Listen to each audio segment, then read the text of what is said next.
From Chicago streets to the courts beat, South Scott Dan on the podcast seat. Bulls breaking news, talking stats and views. Every player, every play, we never lose. Horns over hoops, we're the Bulls troop. From game analysis to fan scoop. Did it not work? What's good, Bulls fans and Hornets, and welcome to a special halftime report by the Horns Over Hoops podcast. We are your hosts for the evening, Sal Bass and Scott Berman. Scott Berman, what a first half to the game, man. Yeah, the Rook has been going off, which I hope they keep giving him minutes and feeding the ball. I think he has 13 points leading the team right now. Oh, yeah. Including a couple of great dunks. I think 3 threes and just playing phenomenal right now. So what do you think's been the biggest success right now? Really the Nets aren't shooting well. Like a lot of they're getting some decent open shots and they're not falling. So that's helping the Bulls a decent amount. Hopefully they can keep up the defense. There's been a couple shot clock violations, and really they've been passing the ball a lot. So just keep passing it around, keep getting those assists. Hopefully the Nets still struggle to shoot. Yeah. And of course, as everybody knows, Nets are down arguably their best player with Cam Thomas being sidelined for tonight, and our best shooter, Kobe White, out for the night. So it's really a bare bones matchup. So having these young Bulls step up and take the reins today is you like what you see. You like to see Julian Phillips get his first NBA start. What did you think of that? What kind of energy has he showed right out of the gate? He's shown some pretty good hustle. He's got a couple like second chance rebounds, and he's playing some decent defense. I still think he should come off the bench tonight. I would love to see Smith start. At some point, they need to play both of them at the same time, him and Vooch. I think it was a decent start for him. I know he hasn't really hit any shots, but he just stays up there. He'll get there. Yeah. And you know what? As long as other people are picking up the slack and they're making the shots for him, I'd rather just Julian go out there, bring that energy, grab those rebounds, just show that hustle. He drew that charge, great charge that he drew. I mean, he's got some hard hustle and muscle, and that's what I'd like to see. But my start of the game right now, besides Matas, because I think the first half was just the Matas show, I am absolutely impressed with what Lonzo Ball has brought to the table today. I don't know if you saw moments before the half ended. He was on, who was that, Shake Milton, and he was an absolute thorn in his side. I mean, he was poking at him, and then he eventually stole the ball once he got into the front court. But what can we say about Lonzo Ball right now? For a guy that just came back from a wrist injury, he doesn't seem afraid to get into people with defense and get his hand in there, which is fantastic. He still has that layup package and isn't afraid to go to the basket. So Lonzo has really impressed me this year. He really I hope he can stay healthy. Yeah. And of course, like that unit that ended the half there with the Vooch, Giddey, Matas, Zach, and Lonzo. I think going forward, that should be who Billy uses, as obviously Lonzo being on minutes restriction, but that is a great lineup. I don't have the plus minus, but as a team right now, this team at the half shooting almost 47% from the field, 10 for 27 from beyond the arc, and free throws. We got to the free throw line 3 times and we hit 2 of them. So 24 total rebounds as a team, 2 blocks, And unfortunately, we still giving the basketball up a little too much. I think we've registered, it says here, 6 turnovers, and I feel like 3 of those alone were from Josh Giddey. They were. He's been kind of having an up and down game. What do you think about Josh? It's kind of the same thing we keep seeing where he struggles to catch passes. So he'll get someone to throw the ball and he just can't grab it, or what he's trying to do is make a move while he's grabbing it, so he just drops it. He still can't shoot the 3, which is something I hope he's continuing to work on. There are certain games where he goes off from 3 or just being able to shoot, but right now he's struggling. I think he should start driving more. He's such a tall player that he can play the post, and he's playing point guard, so he's gonna have someone way smaller than him on him. So Yeah. start playing down low more. He does that floater pretty well, and he can do the turnaround jumper decently well. So start playing down low. Stop trying to take threes, and I think he'll be okay. Yeah. Yeah. Also, if I got to add, like, can you name a more awkward person on this team when he drives? Like, he's got the most awkward form driving to the cup I've ever seen. It's almost like he's like losing his balance and falling down, and the man just squirts up a shot and it goes in. So, I'm really liking Josh. I mean, again, I think a lot of his drawbacks is he just has to settle down when it comes to, sometimes just fundamental plays. Not every play's got to be a flashy play.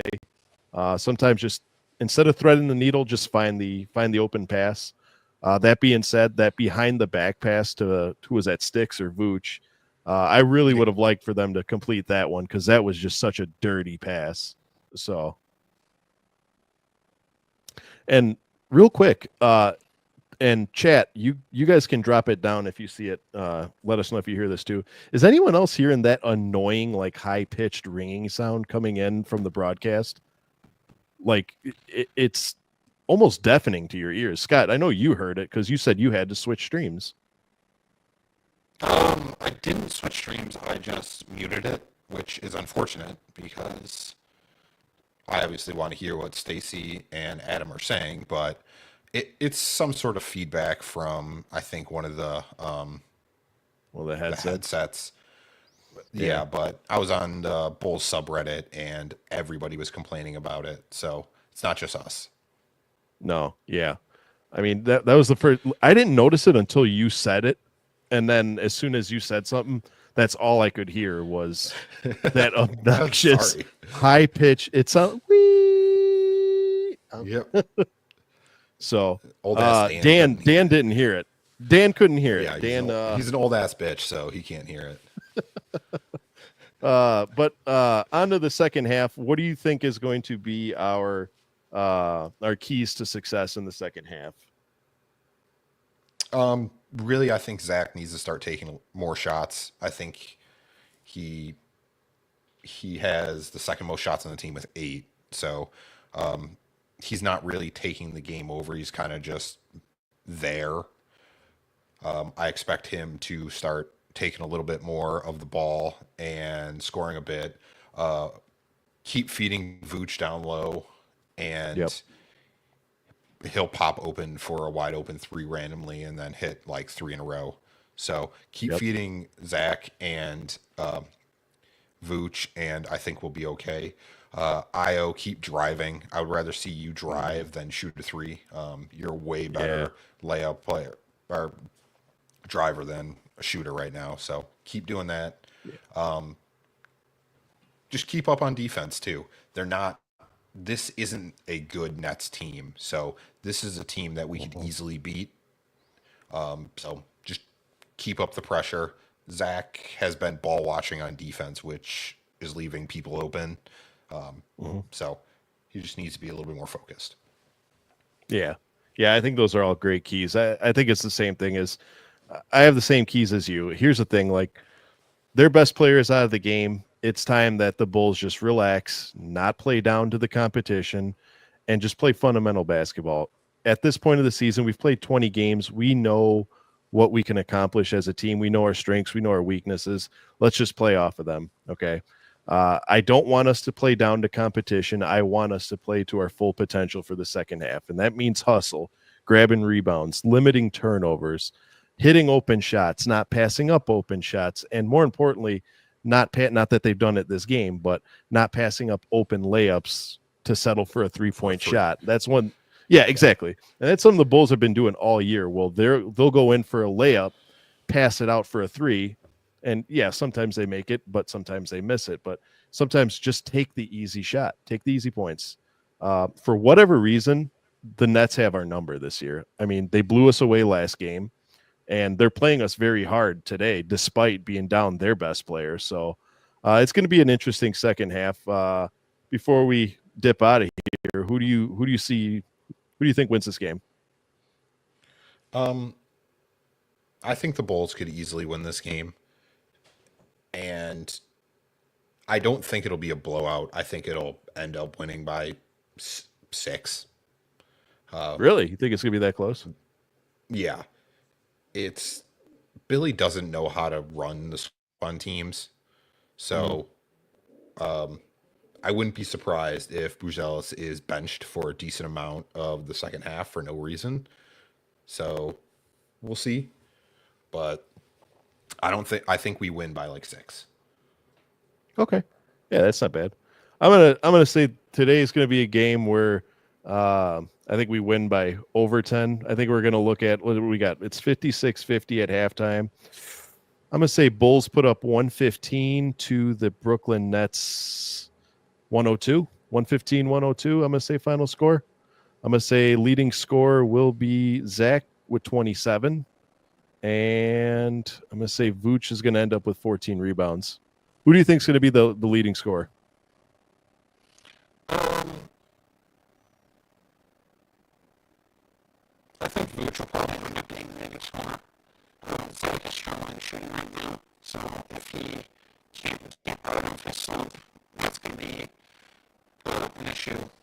Vooch has been so consistent all year, and I think he's kind of been playing pretty well against Claxton, so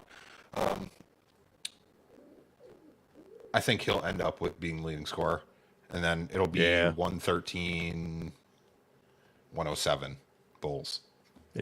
Yeah, 113. Okay. Samadi Yee in the vicinity. What's up, Samadi Yee? Oh, yes, sir. Offense is tough without Kobe White. I mean, obviously, when arguably one of your best offensive players is missing, it's going to sting a lot. Just because you're missing those points and you have to rely on somebody else to pick up the slack and get those points back for you. So far, I think Matas is doing a good job of picking up slack.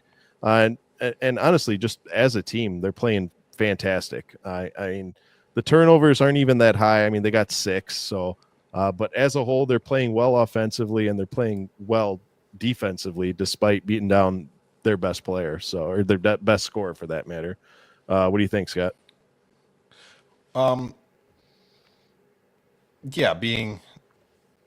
Kobe's been struggling lately, and maybe it's probably he's been dealing with that injury, which the one good thing about this, we don't play again until Thursday. So yeah, he has a lot of time. He's going to have 5-6 days off. So he should be coming back pretty healthy and hopefully is able to get back into the shooting groove. Yeah.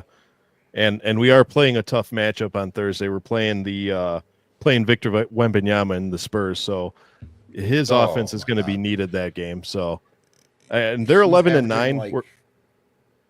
Have you seen what he's been doing lately? Victor? Yeah, he's averaging like 31, 11, and 5 in his last 8 games. He's absolutely insane right now. The man is an anomaly to the game of basketball. I mean, I know everyone called Porzingis the unicorn when he came out, but I think the tried and true unicorn is Victor Wembanyama. And hopefully the man can stay healthy, put some meat on those bones so it's not too brittle, and have a long, successful NBA career, because that guy is going to change the way that people play the game of basketball. He's just an incredible force to be reckoned with. So the Bulls better be ready for him. I don't predict that Vooch is going to have a good game against them, but we'll see. What do we got? Samadi with Wemby is always close to getting 5. Yeah, a 5x5. Yeah, which is funny because the last person to register a 5x5 also played for the Spurs, and that was David Robinson. And he also, I think he had a quadruple double for him too. So, but we'll see. What do we got here? Second half starting. Yeah, they're going on the court right now. All right. Well, that's going to do it for your Chicago Bulls halftime report. Scott, you got anything before we go? No, they're showing Javon Carter, and he just looks upset. So he's doing a great job on the bench. Yeah. Hey, keep him there. We're winning without him right now. So, all right. That's going to do it for tonight's broadcast from everyone here at the Horns Over Hoops Studios. We encourage our Bulls fans to see red, go Bulls, and hopefully we can close this one out. Good night, everybody.